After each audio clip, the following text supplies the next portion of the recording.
No letters in the mail saying, hey, here's where your vehicle's been towed. None of that. Everybody should know where their vehicle goes. I was actually very appreciative when I heard the story was coming out because I had no idea this was going on behind the scenes. It's unfortunate that it got to the point where it had to come to you.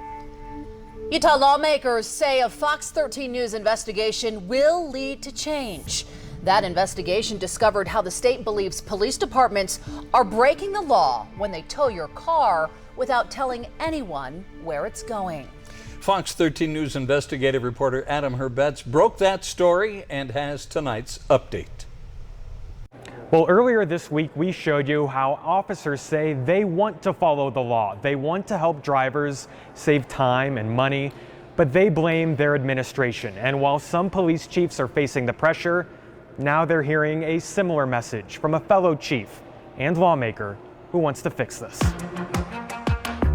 I've been in law enforcement for almost 23 years now. Matthew Gwynn is the police chief for Roy City. Some days he's law enforcement, other days he's a lawmaker. I represent District 6. These days, he's both, asking why some police departments are breaking the law, refusing to fill out paperwork when they tow a car. The result, drivers like Anthony Sanchez wake up in the hospital after a crash and can't find their car. Fees already racked up to, $1,000. I'm asking police departments to follow the law. This is so antagonistic. The state has identified 573 cases where police did not fill out the required paperwork. Most agencies have 0 complaints, but more than half of all cases are from the same 3 departments: West Valley City, Salt Lake City, and Ogden. Just do the right thing and stay out of the media attention, and we'll get it resolved. Gwynn says police departments are understaffed, which is why he wants to reduce the burden on officers by either making the paperwork easier to fill out or by having tow companies fill it out in some circumstances. We're adding a little bit of time here, we're adding a little bit of time there, but over time, all that time adds up. Is that an excuse for departments like West Valley and Salt Lake to have more than 100 complaints? There's no excuse for not following the law.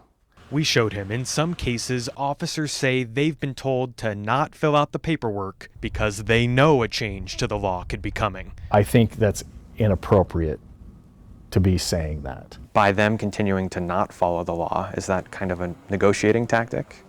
Well, if it is a negotiating tactic, I would argue it's a poor one. He wants to help police and protect drivers. What he doesn't want is for drivers to keep being victimized until next year, when lawmakers have a chance to vote on the new bill. Because nobody should have to spend hundreds or thousands of dollars at the end of a scavenger hunt for their own car. The more light we can cast on a problem, the more attention we can bring to a problem, I think the better. It's unfortunate that it got to the point where it had to come to you. Overall, his message is, you don't have to like the law to follow the law. And even though our story has led to some progress, that could be erased if some other police chiefs dig in their heels. Reporting on the Hill, Adam Herbetz, Fox 13 News, Utah.